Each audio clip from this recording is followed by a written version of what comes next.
when you sit on the launch pad at that moment, you have to be at peace with everything in your life. You want to make sure that everything's in order and that people you love know that you love them, and people that you've wronged know that you're sorry. In those final moments, the person that is spending the most time with you is actually your flight surgeon, your doctor. They're the last person that you see. And you kind of hand them the last important things like your cell phone and your wallet. And now you're wearing clothes that have been picked out for you. You're going on the 6-month trip and you're not even taking a toothbrush with you. I was just Anne. It is the most rawly human that I've ever felt.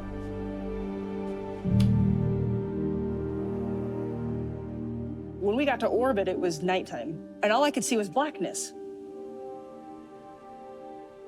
And as we're flying, I remember something catching my eye, and I look out, and I see this thin blue line. You can just tell that it's curved. And I realized I was seeing my first sunrise from space.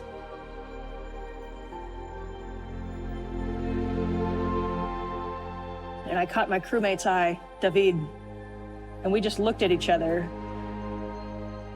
There was a smile on both of our faces, and we just looked back. And confirmed hatch opening, 1:37 p.m. Central Time.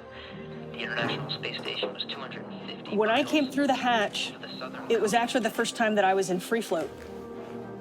If there was a quantitative moment when you achieve your dream, it's when you float through that hatch. First out is NASA's Anne McClain. Because it's the first time in your whole life that nothing's going to stop you from getting to the International Space Station. Being united with the Expedition 57 crew, her first space flight.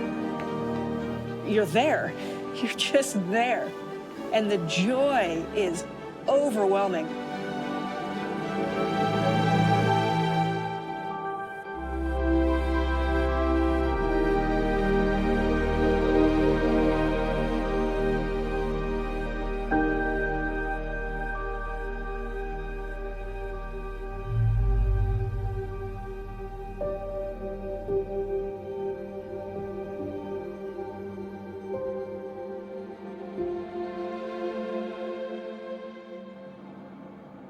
Does this fit?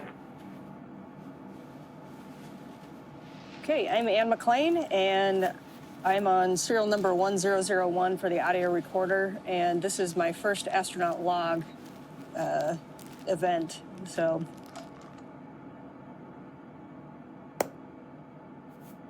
there's the sync up. I'm an engineer, I'm a black and white thinker. I'm not an orator, but for my part, I'm gonna do everything I can to try to describe to you really what this experience is all about. I really wish everybody on Earth could have the perspective that we have living up here, you know, and I think it's easy to assume that that perspective comes from sitting at a window and looking back at Earth. But a lot of that perspective actually comes from what it takes to live in space and the people that we do this with.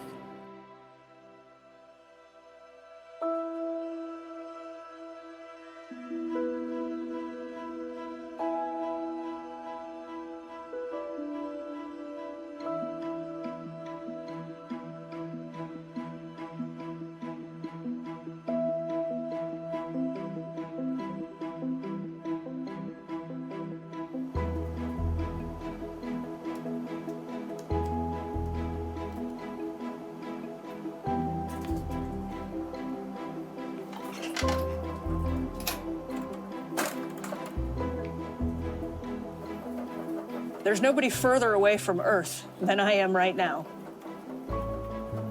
We are exploring on the very fringes of what human beings are capable of. We're starting to talk about going back to the moon or even going to Mars. And so I remember distinctly looking up at the moon sometimes and just thinking, wow, humans are going to step foot back on the moon, and maybe that could be me.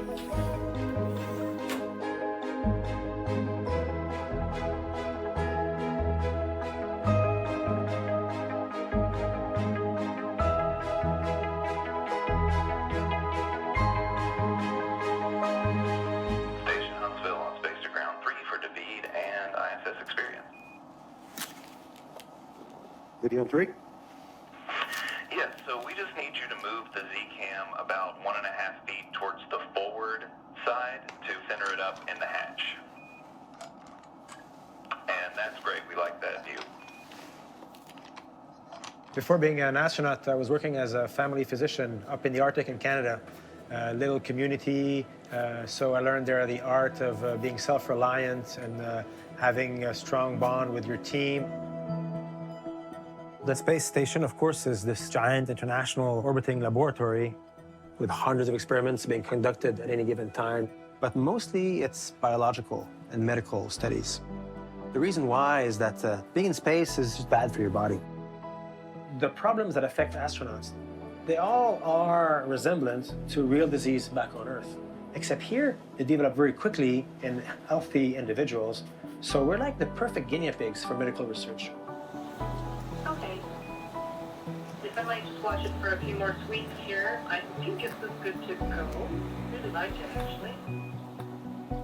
And with everything that we are learning about the medical effects of living in space, that will help us be more confident to send people even further than the space station, back to the moon and eventually to Mars. With our third and final round. That last one was really great. I was really excited to see that one. Happy PI, happy crew.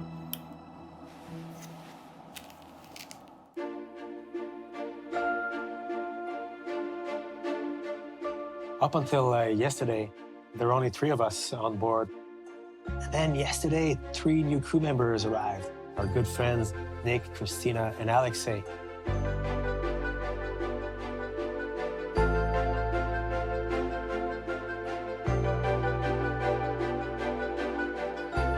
Christina Cook of NASA, Nick Hague of NASA, and of course Soyuz Commander Alexei Ovchinin. Warm greeting by Expedition 59 crewmates. Good to see you. Welcome to US segment. It's a little room here. Home life? Yeah. Cold drinks? Are you ready for cold drink? Or you want to? I don't even know what I'm ready for. I'm definitely not like dire need.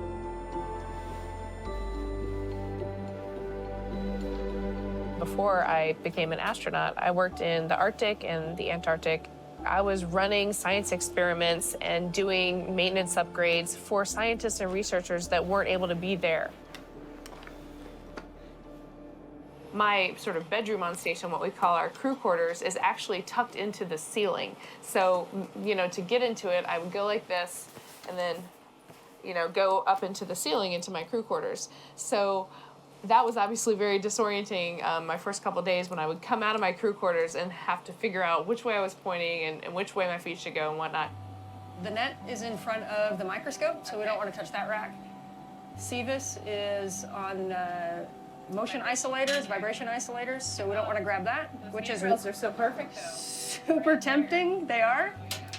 And you want to keep your legs together, and if you happen to kick something, I will say that turn around and look at what you kicked, because it's probably important. Okay.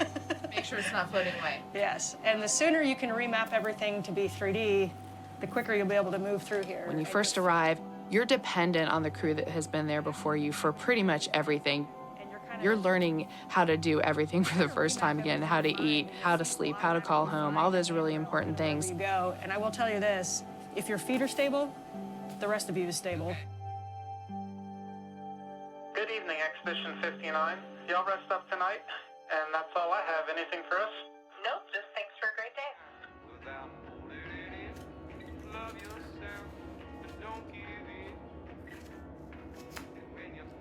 Got some apples, David, if you want one. In a lot of ways, it's like camping here. You don't have a table to put your stuff down on when you're eating in the woods. You want me to toss you one? Yeah. Of course, we have to have duct tape on the table. We accept that all of our food has been attached to gray tape at some point. Here, I'll break it down. You can just put it in your mouth all at once. Ready? You think you can grab it? You want me to? Here, I'll cut it smaller for you. You sure? It's kind of big. My race here against the clock. About 56%. You ready? I'm ready. You got it. Ah!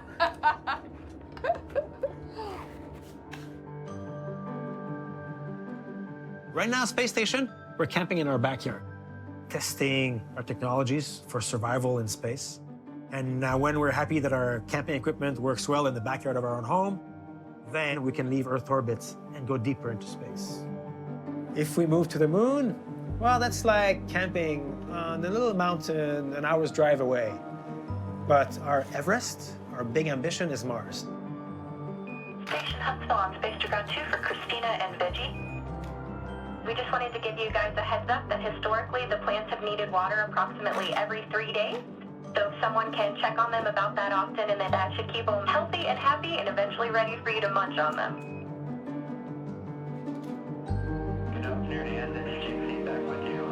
So we are learning how to grow vegetables and plants on space station, and this is not only good for the human psyche, like allowing us to actually see greenery and have a salad with dinner, but it's really important for long-duration space flight.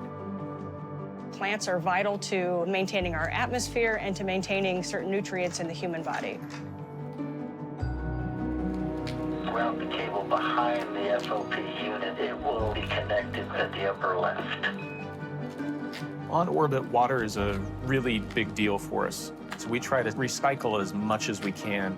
I'm doing part of a power cable install. Even simple tasks like installing a new power cable up here can be pretty complicated. The cable has a mind of its own.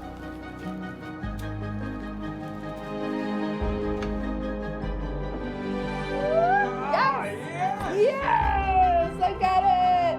Touchdown! When astronauts first started flying long-duration missions, astronauts were losing the same amount of bone density in a month that an osteoporotic 80-year-old woman was losing in a year. We talk about the International Space Station as a proving ground for future deep space exploration. Now, imagine if we had skipped this proving ground and we sent people to Mars and then we discovered it and we couldn't fight against it. We had to come up with a countermeasure.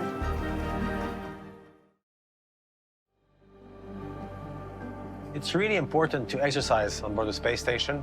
If you're not careful, you will waste your muscles and your bones away. In my case, I have young children. I hope that I can come back to Earth and be able to carry them on my shoulders still. Good evening, Expedition 59. Great work today. You had a very busy day and a great job across the board.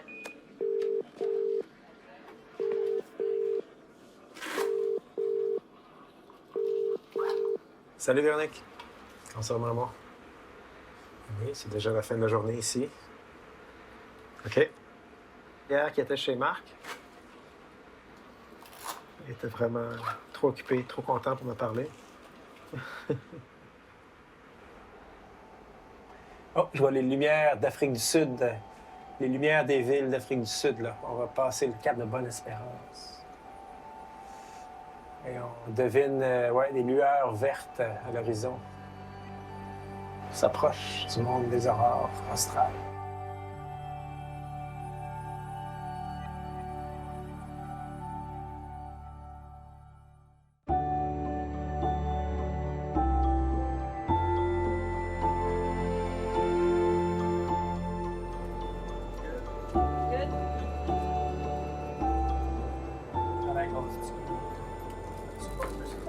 You decided on the movie?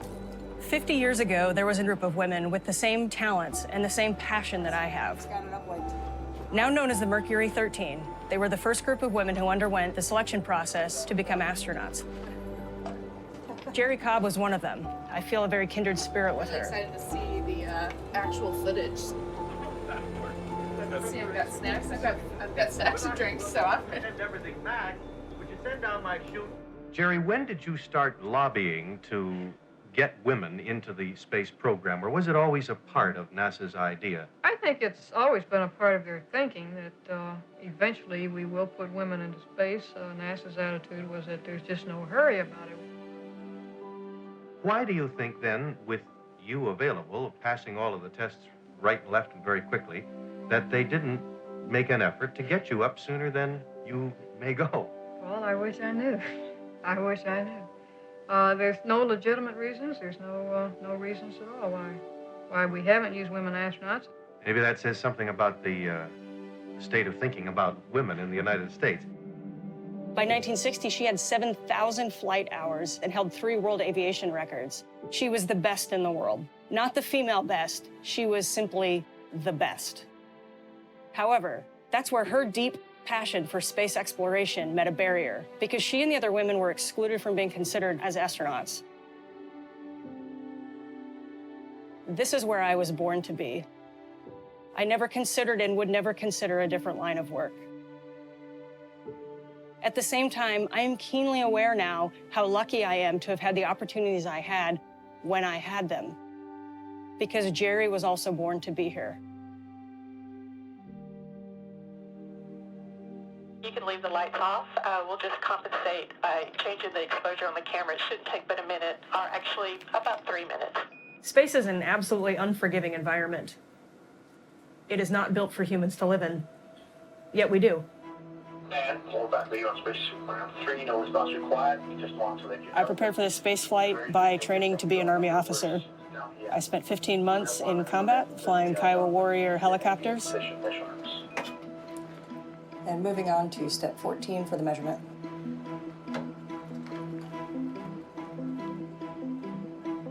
You're good to go. 15 months in Iraq will teach you how to work in a team whose lives are in your hands. It teaches you how to not get complacent.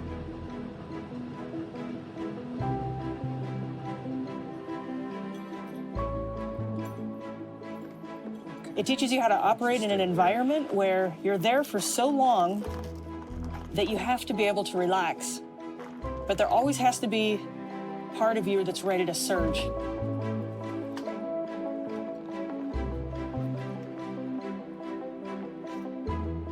You can't work so hard that you're exhausted at the end of the day and you have nothing left to give, because at any moment in Iraq, flying in a helicopter, and here on the International Space Station, we can get a single alarm and suddenly we're not watching a movie on a Friday night with our crew.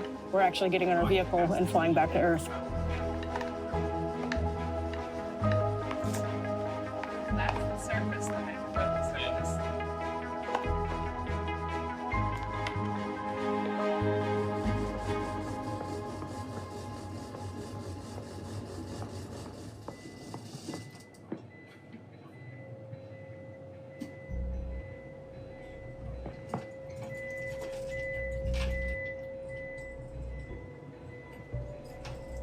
And we're with you on 2. We would like you guys in procedure warnings 2.600. So warning, potential fire. That was right when I hit the closed front doors. I'm looking, smelling to see if there's any smoke. I know that the rest of the team is rallying to make sure that we know what's going on, that everyone's okay. You getting anything? The smoke indicator is on the rack power switch. Say again? It is the smoke indicator showing. Any CSACP reading? 5 seconds. The most dangerous thing, of course, would be to fire on board. You can't go outside. You got to fight the fire while it's inside. The motor is there. You want us to get the probe into the fireboard and check it? So everyone's clear where we're at. We're still in 2.1. We went through step 1 didn't apply, so we went through step 2, and then they jumped us to the CSACP reading, suspending the other steps. Still 0 in. With that in, we are ready to stand down from the fire vent. We did have a crew member using T2 at the time, and the T2 had just ramped up from 6 miles an hour to 10 miles an hour, and we got the alarm. Just to see that surge of all that training was just super reassuring. So I'm good to start running again?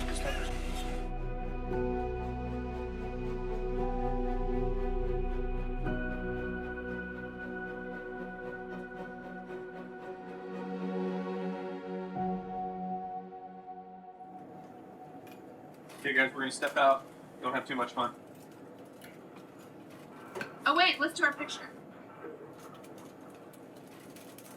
Anne and David and Christina and I, we had never done a spacewalk. Down, shirts down. All we had was the training we brought with us on the ground.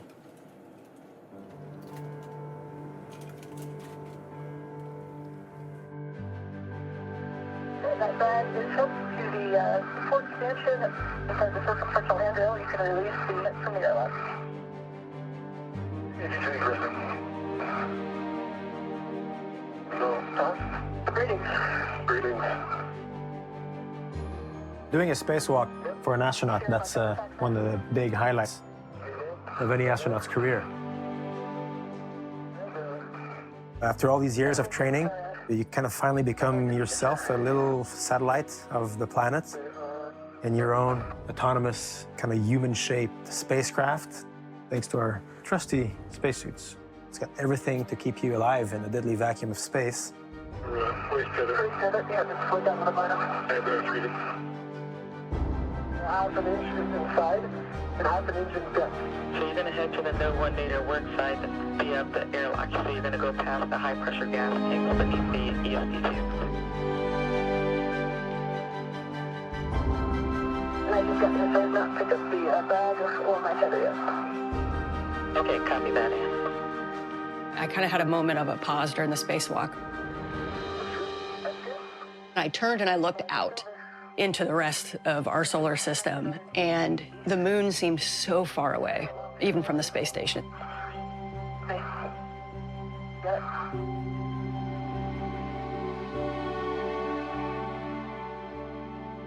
And the rest of the solar system was just, it was enormous. And here I am, this little tiny human floating on the outside of the space station, holding on, and just understanding the vastness of it. And David, it was great working with you guys. Thank you to all the teams down there for a series of these EVAs. Copy, Ann and David. So with that, I'm going to hand off to Christina and the equipment lock. On the UIA, EMU 1 and 2, oxygen valves open. Okay, and both of you can switch power to SCU. Expect a warning tone. Switch power EV1 and 2 to on the UIA.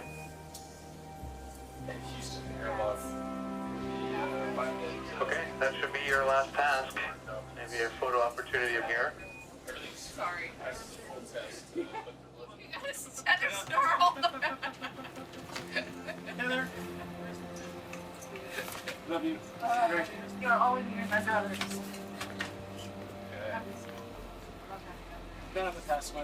The first time that I told my mom I wanted to be an astronaut, I was 3 years old. And I remember my mom telling me from a young age, when I was feeling discouraged, probably high school-ish age, and I was sharing with her some doubts that people had shared with me about this career path that I wanted. And she asked me, and she said, well, do they work for NASA? And I said, well, what are you talking about? No, they're like kids at my high school, teachers. And she said, well, if they don't work for NASA, I guess their opinion doesn't matter, does it? And her point was that I needed to keep going until the people that actually had that decision told me no. And so I did. That's great to hear you guys having so much fun out there, and you did a great job. We're real proud of you. On the space station, it's a very known environment. We put it there, we built it. When you go to the moon, you're back to an exploration, to the unknown. You know, I often get asked, why are we going back to the moon? Why Anne McClain wants to go to the moon is because I think that we can answer some really exciting questions about the origins of life on Earth. As a society, we're always looking around the next corner and saying, what's out there? And I want to be a part of a society that always asks those questions.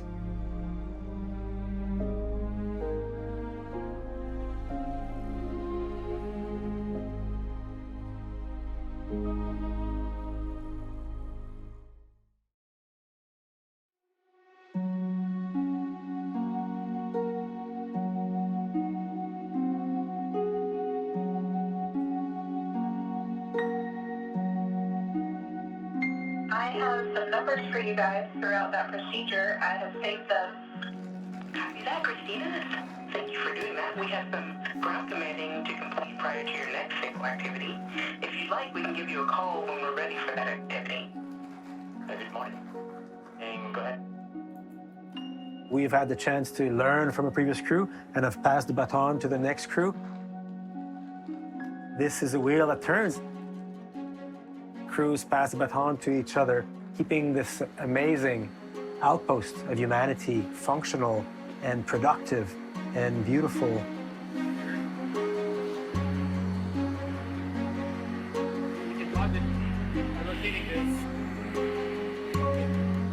All the way up there is the next guy.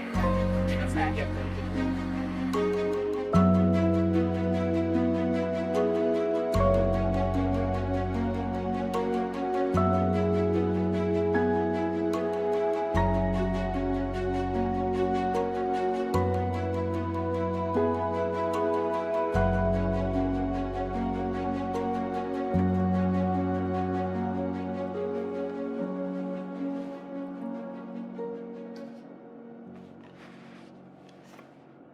Already been 6 months on board ISS. In a few weeks, I'm leaving back to Earth. We hear these stories from previous crew members about how gravity is not your friend when you haven't been in her presence for a long time. So we're gonna go back in our little Soyuz. Imagine this is the curve of the Earth, and this is the curve of our orbit. They're exactly matched. That's how we're falling around the world constantly. If we slow down just a little bit, a few percent of our total speed, that's just enough that the curve of our orbit will converge towards the curve of the Earth. And we slowly come down and down until our spacecraft hits the atmosphere. It will just inflame the capsule and will turn into a giant shooting star. Going back to Earth, it's a bit scary actually.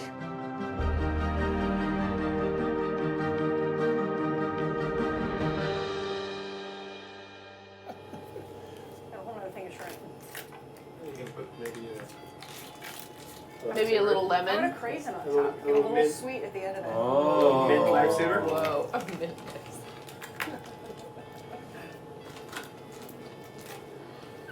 A craisin with the, there might be something I there. am all for it. Like space. Kind of like brie and.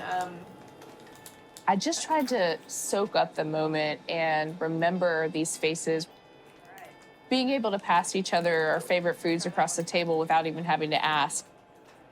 You know, that same group of people won't ever be around that table again. It's stacked real high though, so it's gonna be tough to like do a trick. I'm just gonna. There are some French restaurants where that is actually. I'm gonna hold the shrimp and take the olive off. There's no way that goes. Watch the shirt. Precious few. It's a rare shirt. Oh! You got it. Round two. We really are like fishing in an aquarium.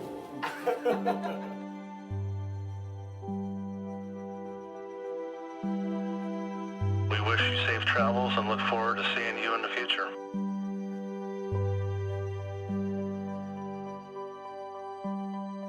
When a crew leaves, you're not just saying goodbye to those people, you're saying goodbye to your group dynamic. You're saying goodbye to all of the memories that you shared together that are so hard to explain to other people.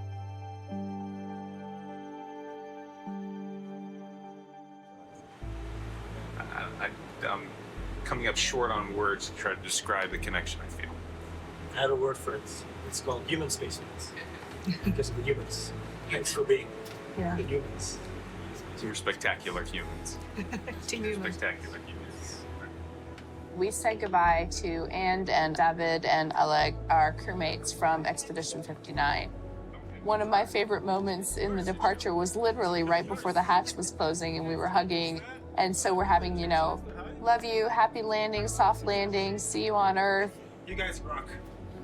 And then my crewmate Ann takes a moment to yell at me, oh, by the way, I left you some almond butter. You've been on space for 1. Congratulations, Alexei, we're not on the hugging? of the International Space Station. Bring on it. It just reminds you that even though we do these things that are grandiose, it's all done by people. Everybody, one big flip. 6 of us. One flip.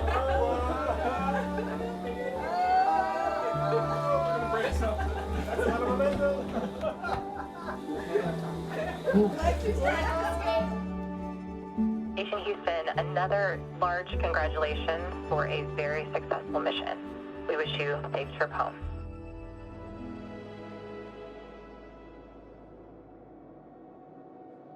So during my mission, I broke the record for the longest continuous time spent in space by a woman. But I happen to be in the right place in the right time, and that makes me grateful for those that paved the way for that to be an option.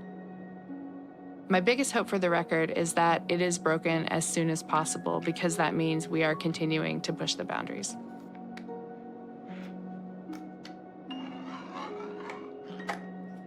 In any given week, my eyes see the same things, the same colors, same for smells, same for the things we taste, same for the things we touch. There aren't many differences to sort of pin those memories on. Hey, Christina, please stand by on Space Ground 2. I'll be with you in just a minute.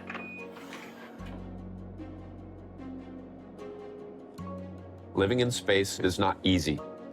We've had some Americans that have lived up here for a long time, but we have not had anybody go for more than a year. We think that missions to Mars, the round trip on the short end will be somewhere 2.5 years. Those people are not going to return to Earth as the same people that left.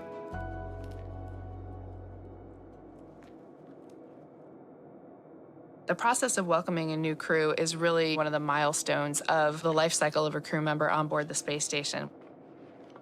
I, in particular, really enjoyed sort of setting up their rooms so that they could actually come into a space, see photos of their families, and have it feel truly theirs immediately.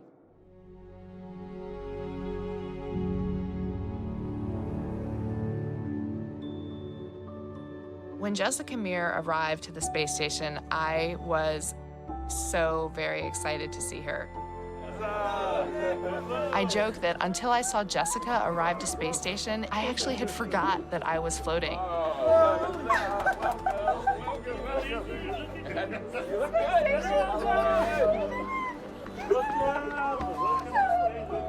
So seeing her giddy to be there and so excited by all the little things really reminded me that I was in a unique environment. I think Jessica and I share a special bond because we went through so much of our training together. We spent time together on the weekends. We loved to do the same things. I actually felt very alone when I first got to space and she wasn't there. She is my best friend.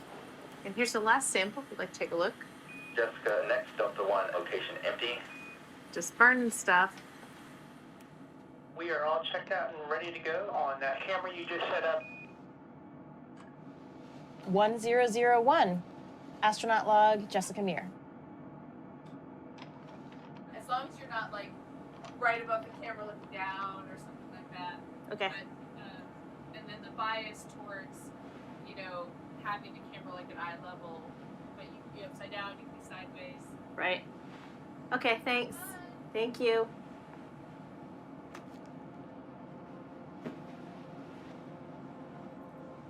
After settling in a little bit, I was very anxious to get to the cupola.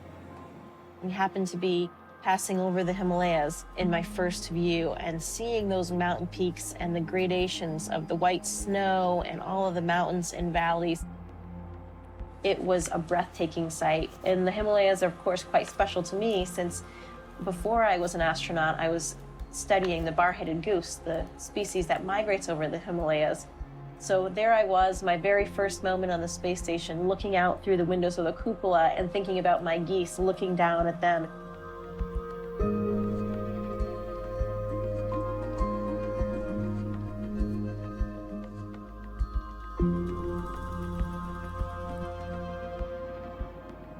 When you become the senior crew member, you realize that there's nobody to turn around to and ask a question to. People are going to be asking you those questions, and you really have to step up and recognize that sometimes you might not know every answer, but you can definitely rely on your experience to be the best person to answer that question.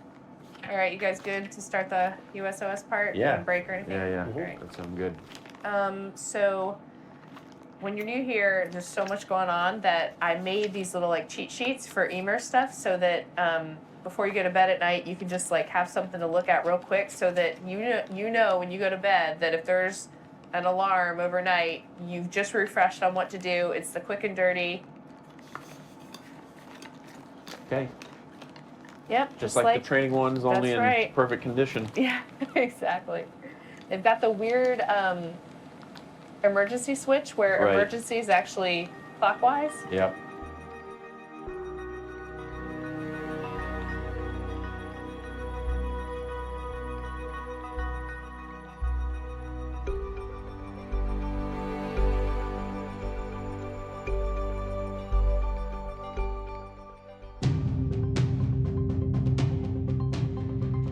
Good morning and welcome to Mission Control Houston and NASA's coverage of today's historic spacewalk from the International Space Station.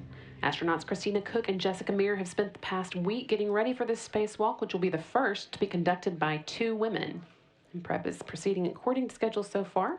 They are already suited up inside the Quest airlock, and as you can see now, we are joined by astronaut Anne McLean, who is the most recent person on Earth to have done a spacewalk. So we appreciate you coming to talk with us, Anne. It's great to be here this morning.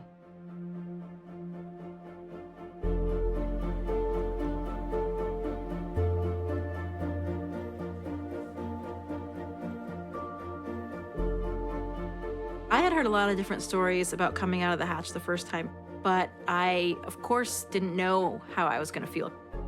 It actually does feel different looking at Earth just through your helmet visor versus looking out of the window. The colors are even more vibrant, and I think also just mentally realizing that, there's nothing between the vacuum of space except for this spacesuit and your visor.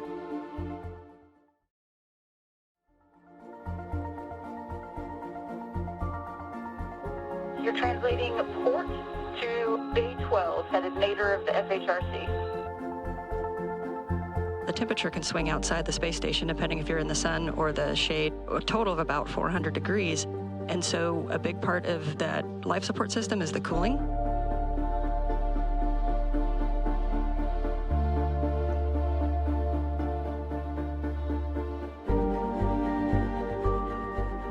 It is very fatiguing. It's physically and mentally taxing. It can be the metabolic equivalent of running a marathon, so they're getting toward the 20th mile of a marathon here. But one of the things that they're trained to do very well is to hone in more mentally when they're physically tired. You can drive all 4 bolts to torque with a minimum of 3 additional turns. Any order. Participating in the first all-woman spacewalk with Jessica was definitely the highlight of my career and maybe even my life to this day. I remember a moment where we caught each other's eye. At that point, we knew we had done it. We were 2 women outside the airlock in the vacuum of space in our spacesuits, and that would never change no matter what.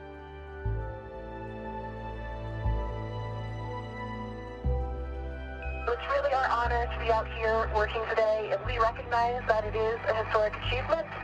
And we do, of course, want to give credit to all of those that came before us.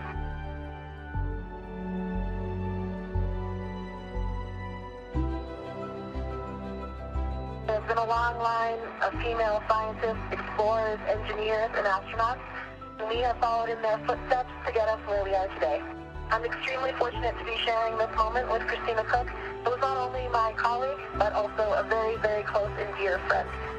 We hope that we can provide an inspiration to everybody that has a dream, that has a big dream, and that is willing to work hard to make that dream come true.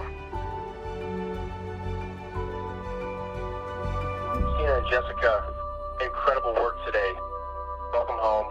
We're glad to have you back, and we're so proud to be up here with you. With that, under DCM, if you would, please take your O2 actuator to press.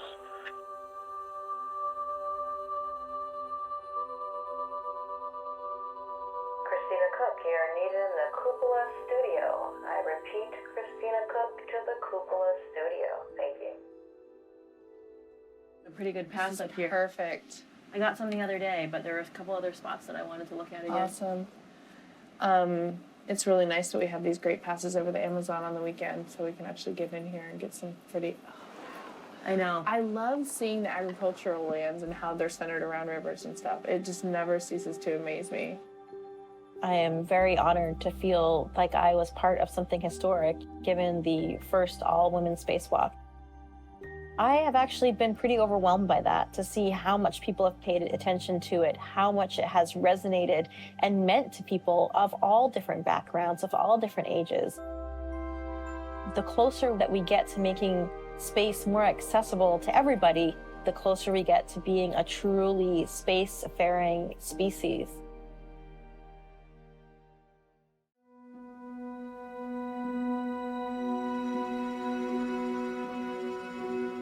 Station Houston on 2 for Jessica or Drew. I just wanted to let you know that we are ready for you. Time to wash the hair. Now I'm going to apply a little bit of shampoo and work that through. So it's Expedition 62 now. It's just Drew Morgan, Oleg Skripochka, and myself. Christina Cook and Luca Parmitano and Sasha Skvortsov left just last week, so pretty big change for us up here, going from 6 people to 3. Hey, Drew. Bridging that gap from the Apollo program, which is now 50 years behind us, to the Artemis program, NASA's new program to return to the surface of the moon, is the ISS. Because the ISS has taught us about international partnership, and it has taught us how to live and work in space for a continuous, long period of time. It's a team effort up here. Here's an opportunity to go to the moon and understand now what we didn't know hundreds of years ago about, hey, we are big enough to have an impact on an entire planet by the things we do. And they're visible from space. We can see evidence of urbanization and glacial retreat. We owe it to our moon and to Mars to minimize the impact that we have when we go there. One of the photographs that really has played a big role in my life is that iconic Earthrise photo. That was captured the very first time looking back at our planet with human eyes. It really transformed how human beings felt about our own planet, about themselves, their significance in the solar system. And it's that Apollo image that really was pivotal in creating the environmental movement. And this time, with Artemis, I think it will be an even stronger impact on that inspirational component, because we'll be representing a much more diverse population coming from Earth. Hey, Jessica, we had to reconfigure some of your camera routing in the cupola. Thank you very much.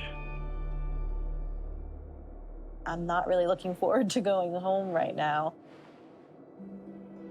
And that is interesting in a whole new way now, given what is going on back on Earth.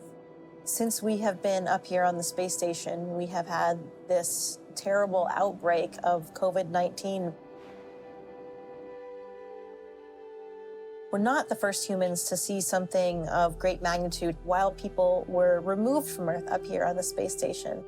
Frank Culbertson was up here when the 9/11 attacks took place. Sergei Krikalev, a Russian cosmonaut, was up here in 1991, and there was the collapse of the Soviet Union. But this one seems even the most extreme. The COVID-19 outbreak is something that has swept across the entire planet and is really affecting every other human but the 3 of us up here. Hey, Drew here with you on 3. It's been a good mission, a successful mission. 10 EVAs conducted, got to do robotic support, captured visiting vehicles. But I found that I miss my family more than I thought I would. I have 4 kids at home. I missed an entire school year of their lives. I'd say I'm ready to go. 9 months is a long time.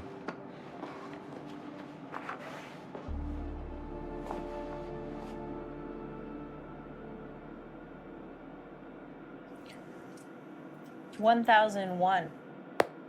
This will be for astronaut log number 3. This is going to be my last log experience. I'm worried that once I get back down to the ground, that it's going to start seeming like a dream, like it never actually happened. Great job, guys. Good luck on the trip back home. Okay, it's star date 107, and it's departure day.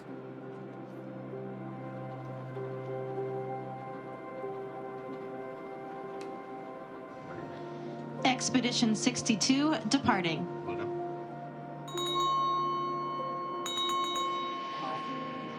There's so much going on just in terms of your body dealing with returning to gravity again and the thrill, really, of the ride down. All 3 of tonight's departing crew members here in the frame. And the hatch is now closed on the Soyuz. It's a very interesting time right now in human spaceflight. We are building new vehicles in the US that we can launch again from American soil with SpaceX and Boeing. I hope that we have a spectacular success rate with our new commercial spacecraft, and I hope that we do so internationally. No one country on their own can accomplish something truly spectacular like getting all the way to Mars, which I think makes it all the more exciting because just like here at the International Space Station, doing something with a diverse team will make it such a more special and impactful mission for everybody. And that was a good voice check, loud and clear, so we are ready to begin the welcoming ceremony. And there they are, first across the hatch, Mike Hopkins. Today begins the first full-duration science mission of NASA's Commercial Crew program. And here's Victor Glover. As a test pilot, flying the first operational mission of the Crew Dragon was literally the dream mission. This is an important step in our journey to the moon and eventually onto Mars. And recording has now started. Victor Glover, astronaut log in the Columbus module on GMT 359, Christmas Eve 2020. Apollo happened in the 60s and 70s. And so the world was in a very interesting place. The civil rights movement, Vietnam. So Apollo happened while all of those real life things were happening. And it was uplifting to a lot of people all around the world, but it also missed a lot of people. Hey Ike, we are go with your plan to take off some of those ties, and we just appreciate pictures when you're done. I think that that is another strength of the Artemis program, is that because it's happening today, it has a greater chance to bring the world collectively together, especially because that crew could potentially look much more like the rest of the planet. Okay, big picture. Our game plan is for you to do the APFR relocate and the OI whip relocate as well. That's a good view. Go on 2.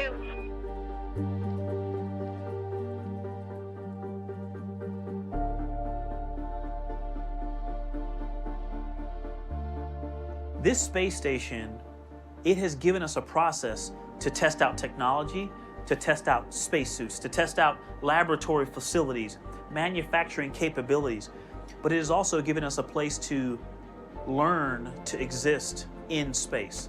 And so that process is more important than an end state.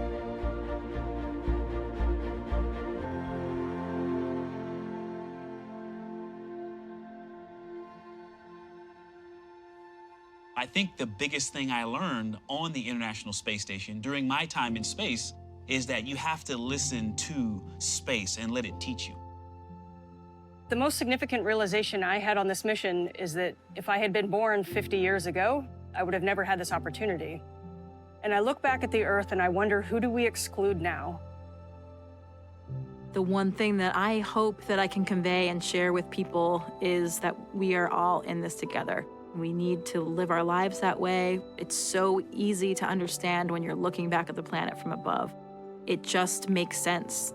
Our beautiful blue planet in the middle of the deadly vacuum of space with no new air, no new water, it's all recycled. When you see that, it's obvious that this is our spaceship for the whole of humanity. Together, we're exploring, and to me, that's an important reason why we even have a space station and a space program.